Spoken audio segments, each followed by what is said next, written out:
all those runoffs come in part because of what you're calling this contract with Texas about the changes that you would like to see in the House. For people who are unaware, not a lot of Texans follow the Texas House very closely. So just explain the problems that you've seen in your sessions in the House and the types of changes that you think are needed. Yeah, well, you mentioned the Texas voters. I think voters' eyes are being opened like never in the history of our state to the complete corruption, dysfunction, and betrayal of the voters at the hands of elected so-called Republicans in the Texas House. What we have is all across the state, so many people with the word Republican by their name campaign for office. They get elected, promising voters they're going to go to Austin and fight for liberty, fight for freedom, fight for secure borders, fight for the Constitution, fight against an out-of-control federal government, fight for conservatism. But what do they do once they get elected? And I was shocked to find this right after I got elected, after having served in the DC swamp for President Trump. I assumed every elected Republican in Texas was as willing to fight the swamp as hard as we were in the Trump administration. But what did I find out? I found out that all these elected Republicans in Texas, once they get in office, behind closed doors, they sell their voters out. They empower the radical Democrats they have pledged to fight, and they collude with them to destroy liberty. And so that's why I think you saw an absolute earthquake of primary successes of conservative Republican challengers just defeating all over the state.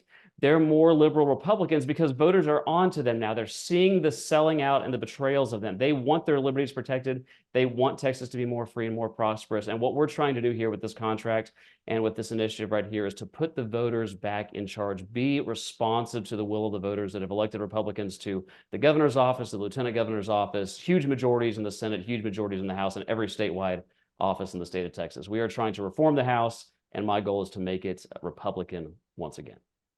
Now, you have called this last session the most liberal session in Texas history. Yep. And frankly, Representative, I'm skeptical of that claim. And I think a lot of Democrats would be surprised after seeing this last session, whether it's with gun rights or border funding or DEI changes. I think any Democrat would say that was not a liberal session at all. What are you talking about? Explain that position. Yeah. How liberal are we talking here?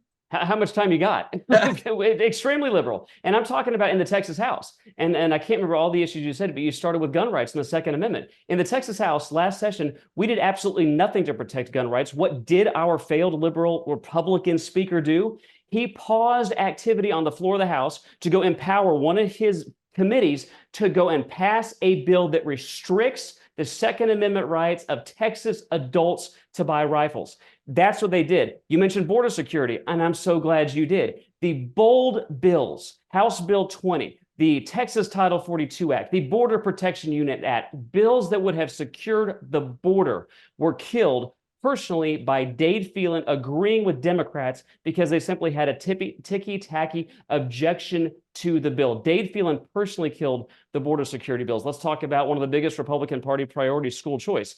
Not only did the Texas House not pass school choice, the Texas House passed a budget that makes school choice illegal in the state of Texas. Let's talk about DEI. We did finally pass a DEI ban, but that was over the objection of Dade Phelan and his liberal committee chairs who gutted the Senate's DEI ban. Matt Schaefer and I had to go to the floor of the House, expose the corruption, force most of the bill to be put back together. And then what did Dade Phelan and his liberal committee chairman do at the last minute? They put on an amendment to create lifetime protections for DEI staff. That's what the Texas House did on DEI. The Senate passed a ban on taxpayer-funded lobbying. What did the Texas House do? They killed that. The Senate passed a ban on China, the communist Chinese, owning our farmland in the state of Texas.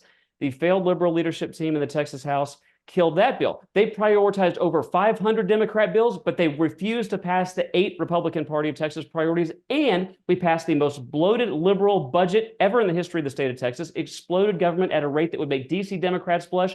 And that's before perhaps the most egregious thing, which is we impeached the most recently reelected, most effective conservative attorney general in the state of Texas, Ken Paxton. And the Texas House did that with less due process and less evidence than third world kangaroo courts. Without any doubt, this last session was the most liberal session in the history of the Texas House. Voters have had enough. It's why the primaries were as successful as they were for conservatives. We're going to reform the Texas House and make it Republican again. So it sounds like the problem is not even the Democrats, it's the Republicans. Well, anybody who thinks that I'm only critiquing the Democrats has not been paying attention. Of course. Republicans have a massive majority in the Texas House. Democrats couldn't even pass a birthday resolution, okay, if Republicans didn't help them because there's not enough of them.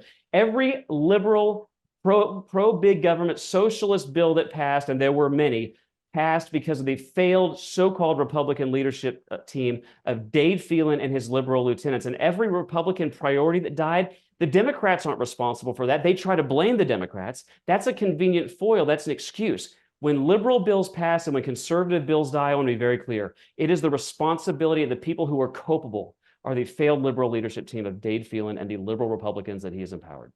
You're right. Democrats can't pass anything without Republican support, but let me Right. flip that on its head a second. Mm-hmm. For the biggest things, the constitutional amendments that require 2/3 support, Mm-hmm. they require more votes than Republicans have. So you talk about a property tax cut, that couldn't have passed without Democratic support. So my question to you is, do you worry that if you strip Democrats of their committee chair positions, that they may take their ball and go home and say, we're not going to give you any votes for anything that requires 2/3?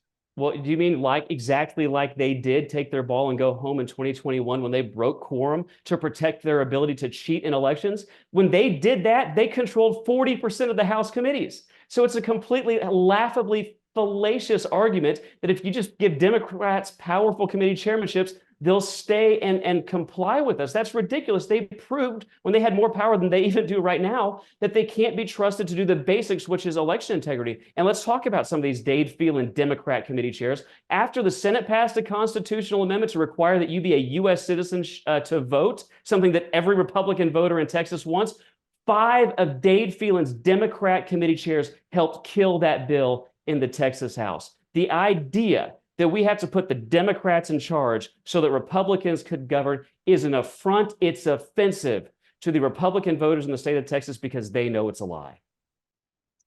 Let's talk about who can take the mantle next then. First, I know it's really an open question now, but let's assume that Speaker Phelan survives his runoff. Do you think that he's reelected Speaker? Well, I don't know. I don't think so. I think even a lot of his committee chairmen, multiple of his committee chairmen have already moved on from him. But here's the important question and why it's a question. First of all, I think Dave Phelan's going to lose his election. He does not represent the values of Southeast Texas. Southeast Texas does not want radical anti-Second Amendment, open border Democrats who have 100% Planned Parenthood ratings to be in charge of the Texas House. That's what Dade Phelan has done. So I think he's going to lose. And by the way, I'm going to do everything I can to help make sure he loses.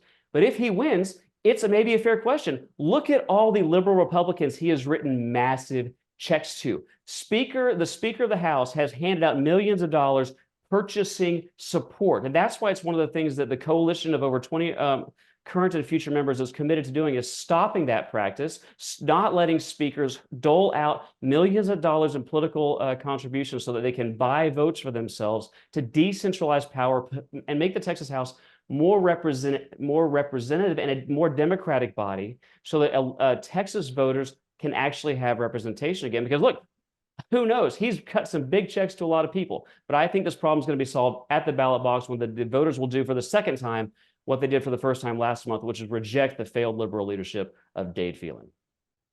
Do you support Speaker Oliverson's candidacy, or are you keeping your options open?